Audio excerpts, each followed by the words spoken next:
Hello students, in this video we are going to discuss 2 points regarding the queen ending. First is the creation of passed pawn, because this is such an important topic. In the queen endgame also, your goal is to create a passed pawn and then make that passed pawn into a queen. And the second point that I want to discuss is checks. When you are in the queen ending, there is a fear that opponent's queen will keep giving checks to your king and the game will end in a draw. But this is not the case. Let's look at both of these 2 points with an example. In this position, we are white, and right now we have an extra pawn. It's a passed pawn and our goal is to make this passed pawn into a queen. But right now black's queen is very active. Black's queen is threatening our f2 pawn, and if we play a move like king to g1, then black can start giving these checks. After king g2, black will give checks from d5. So that's a little problem here. In this position, white first played queen b8 check, king h7, white played queen b1 check, f5, and the reason why white did all of this, because of queen a2. Now the queen is perfectly placed. Queen is protecting the pawn, so black cannot give checks, and queen will also support this passed pawn. And here black plays h5. Black is continuing the attack on the king. He wants to play h4, then take on g3 and try to create some attack on the white's king. We play a6, we continue with our plan. Black plays h4 and we play a7. Black plays h cross g3, f cross g3, and now queen is forced to go to a8. But now the question is, how do we make a queen? And here, instead of trying to promote this passed pawn into a queen, you can also play queen cross e6.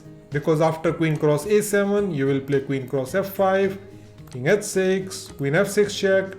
And here king h5 is not possible because of g4, king h4, queen h6, checkmate. So black will play king h7, and now you can take on g5. So right now you have 3 pawns, and 3 pawns are more than enough to win the game. But the slight problem is black will play queen a2 check. And now what happens if black just keep giving checks to our king? In the queen ending, you should not be afraid of checks.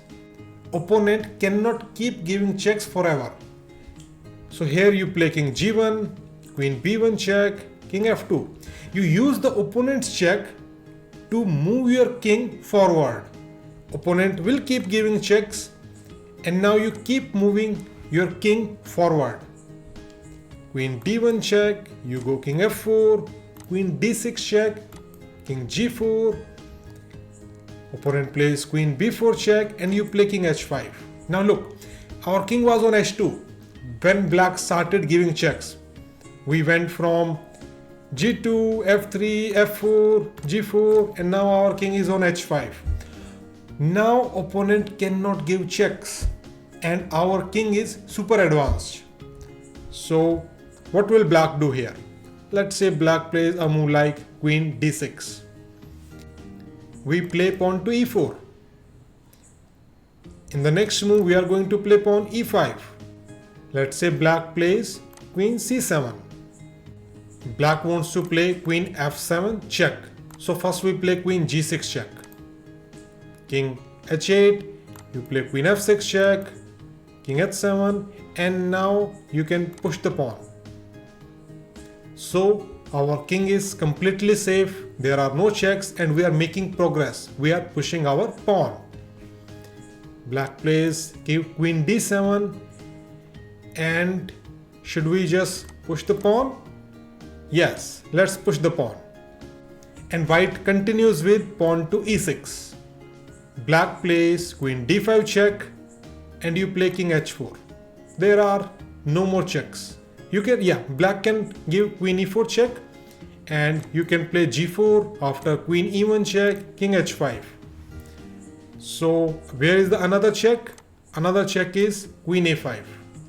And now you play queen f5. It's a cross check.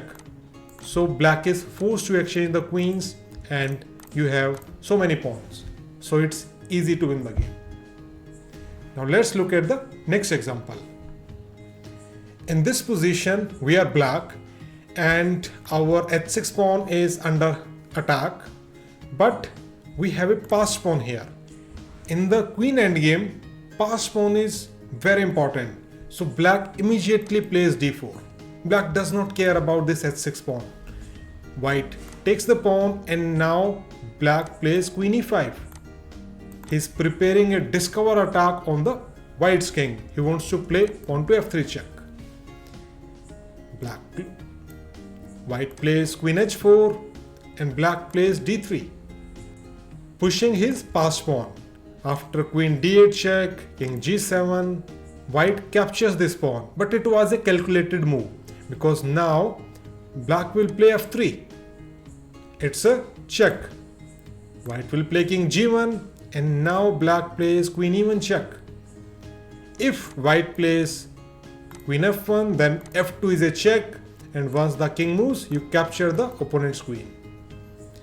So here white is forced to play king h2 and now you play f2. Look at your passed pawn. In the next move, you are going to push it and make a queen. But right now, white plays queen g3 check. Our king is exposed. So white's plan is to keep giving check to the black's king. White is hoping that white will get a draw out of it. But in the queen endgame, you should not be afraid of checks. You should use checks to forward your king. Now let's see what black does. Black goes king f8, queen b8 check, king e7, queen c7 check, king e6. Black is trying to go forward with his king. And where is the safe square? Safe square is maybe on a1 or maybe on b1. Black wants to hide behind white's pawn. That's where black's king is going. And you should not be afraid of checks in the queen endgame.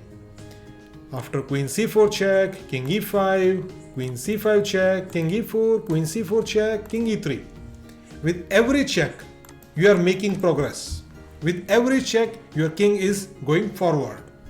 White plays queen c5 check, king d3, queen d5 check, king c2.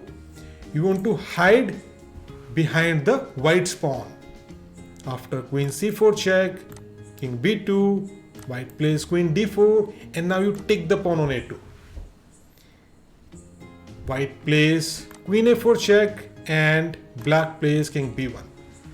Now look at the position of the black's king. It's completely safe.